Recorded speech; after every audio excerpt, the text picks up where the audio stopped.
Guys, the Ludaguna, YouTube's N'Golo Kante. It's Friday, means Q&A day. Questions here. Make sure you don't see my handwriting. Yeah, finally, the light finally let you see the questions, and now it's just blurred my eyes. So if my eyes look a bit funny, it's because I currently cannot see.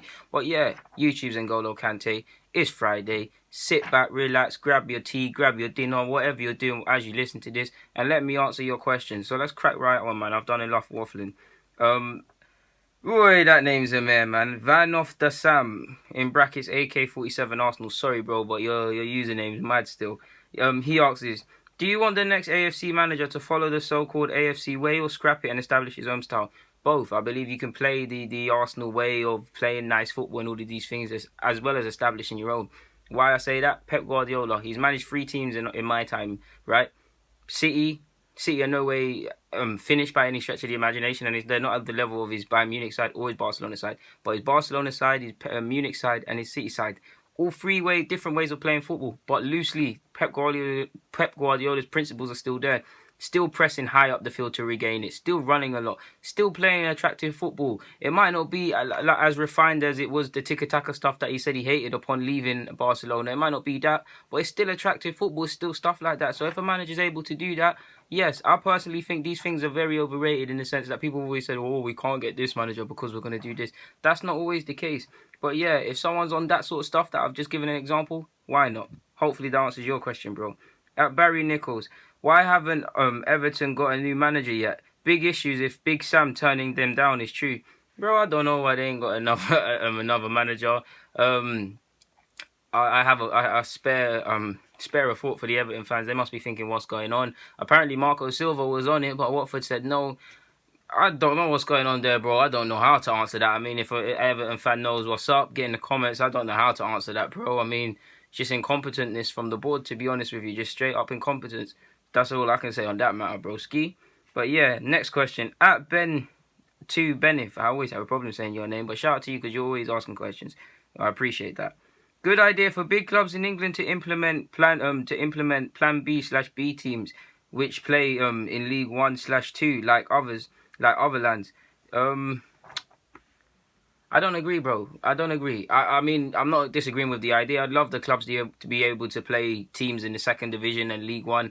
Not really a fan of League 2 because of the way it's played, and I watch a lot of Barney. The ball's never on the floor and these things there. So I wouldn't say League 2, but League Championship and League 1. The problem is, as much as the clubs want to do it, the best way they'd have to get that across is by lobbying together and asking the Football Association, well, not the Football Association, the Football League or whoever runs it, or whatever they're called now, to allow their B teams to get in there, similar to how you see Barcelona and I think Real Madrid's B teams in the Segunda. Obviously, they can't get promoted, but it's not about the club. The clubs have to lobby it. It's not about the club. If the clubs just woke up today and said they wanted it, they'd have to ask the league association. So it's all up to them, really, to be honest with you. If they really wanted it, and enough clubs really wanted it, you'd have to say it would kind of be here already. But that's one on one hand. But I can't act naive to the problems and how long these things take. Hopefully that answers your question. You've got another question. Do you agree with Brendan Rodgers saying academy players shouldn't be paid too much? Train with Celtic rather than play with Celtic. Now, he's obviously referring to Brendan Rodgers made some comments about young players. If you're not in the first team, you should only say you train for Celtic / train with Celtic, not play for them.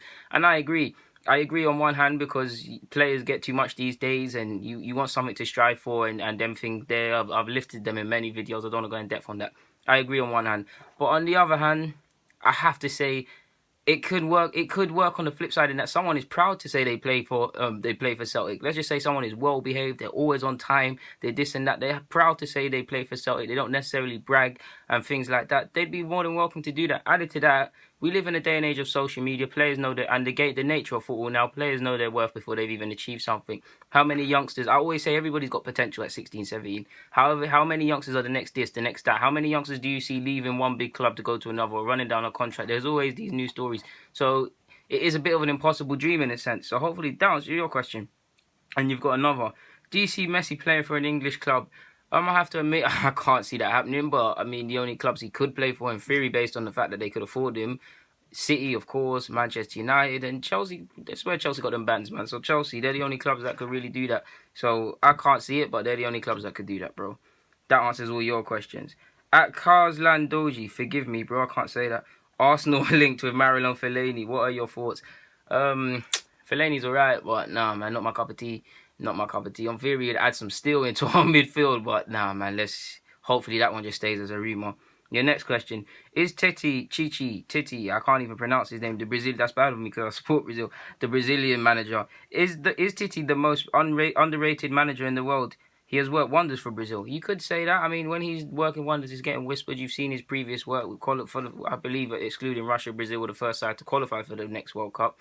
So yeah, we've come a long way from the 7-1 against Germany in 2014. Hopefully, go on and win it in 2018. But I must admit, the selections that he's coming with, some of these players does not fill me with confidence, man. I don't see certain players that deserve to be in that national squad. So I'm not too sure what's going to happen in that regard. But yeah, you could say that. And lastly, from you, if you were a young upcoming player, who would you choose out of Pep Guardiola / Jose Mourinho, regardless of the club? It's a no-brainer, really. I'm gonna pick Pep Guardiola. Because it goes without saying, his record for young players compared to Jose outnumbers him. Like they can't be in the same room if it's on young players and developing players. And I would just enjoy football more under Pep. That's taking nothing away from Jose. I would play for Jose. I'd love to play for Jose. I've told you guys previously the siege mentality and all of that and them things there. So yeah, I'd pick Pep if that was the equation. At Jadon Sancho, are people sleeping on Fosu Mensah? You could say that.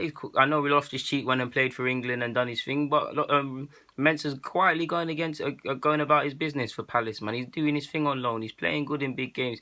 I can't remember what it was, but I'm pretty sure I put him in the team of the week. There was one time they got bad against someone, but I don't feel he necessarily played badly. And obviously, match experience, it just gives him added confidence, added composure, added experience to try and break into this Manchester United side, or have the confidence that he can be a squad player or be involved like that. So hopefully it does that for him, and you could say you're right on that.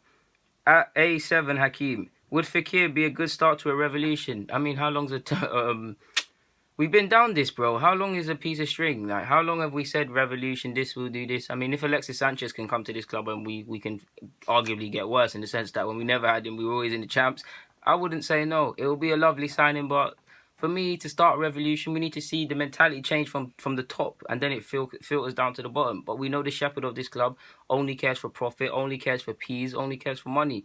So, no, I can't see a revolution, man. I'd love to be wrong, of course, broski, but that's honestly how I feel. At Reese_Nelson61, Reese Oxford this summer. I'm a big fan of Reese Oxford, but if I were going to sign a centre-half, well, I'd be open for signing a young centre-half, but I would love to go out there and get a quality in his prime centre-half before we start thinking of young players again. You've asked that question quite a lot of times. I see your agenda, Reese Oxford, bro. How comes we don't find hidden gems like we used to? This is another question from him. Well, we're stale in our approach. We're laxy-daisy, and that Arsenal don't have a problem finding targets. It's just we're too not proactive. We don't get it done. And back in the days when Wenger had the advantage of being the French guy with all the connections, it worked well. Now, if we look at a player, I've told you guys before, we look at a player, Chelsea and City and these clubs are going to look at that, Spurs, going to look at that player just because we're interested. We are going to do the same thing when they're interested in players. Everybody's a wonder kid now. Everybody has access to things now, so it makes it harder.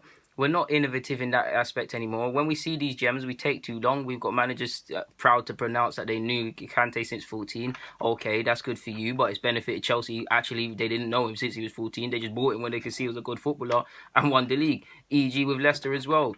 These are the sort of things, laxy-daisy in that approach, broski, man. So until they improve, get their eye back on the ball in that aspect, which you're seeing us linked with talent ID scouts and things like that and chief scouts, it might be a step in a good direction. But until that happens, no benefit, bro.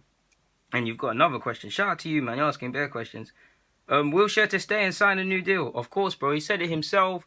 You seen the whole reason I've started this. In my first video, I was vexed that Jack Wilshere went on loan. There was no need for it. I mean, hindsight, and there was a case, but it's Jack Wilshere. You don't need to go on loan, and I've been backed up with that. Hopefully, he starts against Spurs, to be honest with you. Hopefully, he signs a new deal. Hopefully, he keeps fit. But again, how long is a piece of string? The main thing we've been saying for years is keep fit. And if you really are honest with yourself, as much as I love Jack Wilshere, you don't even think about them injuries.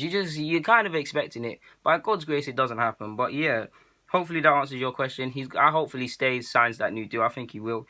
You've got another question. Lastly, in the last question it is, would a pivot of two left footers in Xhaka and Wilshere work? Well, of course, bro. I mean, they're two competent footballers. I know Xhaka don't look competent right now, but when it comes to ball playing, he is. They'd complement each other well. nobody says nothing when it's two right-footed players. So I guess there's nothing wrong with it in my opinion. People might look at it as two left-footers, they're weird, but when it's two right-footed midfielders, there's nothing wrong with it. As long as the footballers are good enough and competent, it doesn't matter what foot they or if they use both. To be honest, I don't think there'd be a problem. I'm not too sure how often they've worked with each other in training in a pivot, because you got to understand each other. But I think it would work. I think they'd complement each other well, certainly better than Ramsey and Xhaka. To be honest with you, I do think Wilshere is a slightly more selfless team player than Ramsey. Ramsey can be very selfish in aspects of doing things for the other team, and he's got worse at that aspect as he's got older. To be honest with you, like I remember when Ramsey would actually just stay and try and dictate play. Now it's just the diva show, Hollywood diva Ramsey. As much as I like him, he can be frustrating.